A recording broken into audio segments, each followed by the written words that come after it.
मुंबई गोवा राष्ट्रीय महामार्गावर पोलादपूर तालुक्यातील देऊळकोंड गावच्या हद्दीत नॅनो आणि झायलो कारचा भीषण अपघात झाल्याची घटना 27 मार्च 2024 रोजी सायंकाळी 5:30 वाजण्याच्या सुमारास घडली। महाड तालुक्यातील बारसगाव येथे लग्नासाठी आलेले काशीकर कुटुंबीय व आप्तेष्ट शिवनारी दापोली येथे परतीचा प्रवास करत असताना पोलादपूर तालुक्यातील देऊळकोंड गावच्या हद्दीत आले असता रस्त्याच्या कडेला उभ्या असलेल्या महिंद्रा झायलो क्रमांक MH04D0064 या गाडीला महाड दिशेकडून पोलादपूर दिशेकडे येणाऱ्या टाटा नॅनो गाडी क्रमांक MH06BE7605 या गाडीने मागून ठोकर दिली। या अपघातात नॅनो कारचे पूर्णतः नुकसान झाले। आश्चर्य म्हणजे या छोट्या कारमध्ये एकूण 9 प्रवासी प्रवास करीत होते। अपघातात चालक सुमित विष्णू काशेकर वय वर्ष 32, पल्लवी सुमित काशेकर वय वर्ष 28, मयुरी भूषण काशेकर वय वर्ष 27, शिवांश भूषण काशेकर वय वर्ष 4, आराध्या भूषण काशेकर वय वर्ष 4, प्रियंका भूषण काशेकर वय वर्ष 30, भूषण दत्ताराम काशेकर, संपदा दिलीप देवघरकर वय वर्ष 25, आदित्य सुमित काशेकर वय वर्ष 47 हे 9 प्रवासी जखमी झाले आहेत।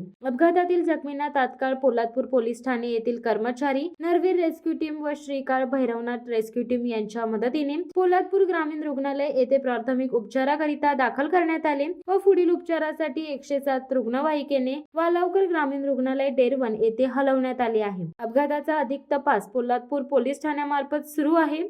शिवसत्ता टाइम्ससाठी संदीप जाबडे, पोलादपूर। दे धडक बेधडक वृत्त देणाऱ्या आपल्या शिवसत्ता टाइम्स न्यूज चॅनलला लाल बटन दाबून सबस्क्राईब करा आणि बेल आयकॉनला क्लिक करायला विसरू नका।